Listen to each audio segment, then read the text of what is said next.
মিয়া সুতমাৰাণী তহঁতক মই এটাই কথা কৈ দিওঁ তহঁতৰ লিখীয়া মিনা মানুহ তো গাইজ এই চোৰৰ বাচ্চাৰ কথা শুনিলে নাজানো এই চোৰৰ বাচ্চা কাৰ বিধান দেখাত দেখি এনেকুৱা লাগে সি এটা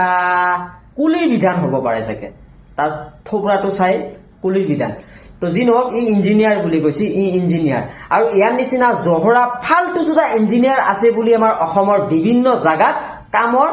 গান মাৰা যায় আছে ইয়াত ৰাস্তাত যে গৰু লিখীয়া কাম কৰাবলৈহে আমাক পঠিয়াইছে ভাৰত চৰকাৰে মা কসম বুলি কৈছো চোৰৰ বাচ্চা তোক দেখাত ইঞ্জিনিয়াৰ নালাগে মা কসম তোক কি জানা মই কি কম আৰু তোক দেখাত একদম চোৰ এটা নিচিনা চোৰৰ নিচিনা লাগছে তোক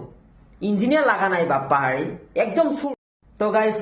আপোনালোকে চাওক ইয়াত খবৰটো চাওক ই নিজক ইঞ্জিনিয়াৰ বুলি কৰে এনেকুৱা লাগিছে না নাই ই খবৰ পৰা কাম কৰিহে আহিছে ৰাস্তাৰ মাজত ভাঙা ৰাস্তাৰ মাজত চাওকচোন বাৰু ই কাম কৰিহে নিজক ইঞ্জিনিয়াৰ বুলি কৈ আছে ই ভিডিঅ' বনাব আৰু জাগা পোৱা নাই মিয়া গালি ঐ চোৰৰ বাচ্চা কালো তই যে মিয়াক গালি দিছ মিয়াই তোক কি কৰিছি তোক ধৰি কঠিন আছে নেকি চাল্লা চোৰ চাল্লা নিজক দাবী কৰা ইঞ্জিনিয়াৰ তই হলি চোৰ দাবী কৰা ইঞ্জিনিয়াৰ মাৰা কোহাই কেলা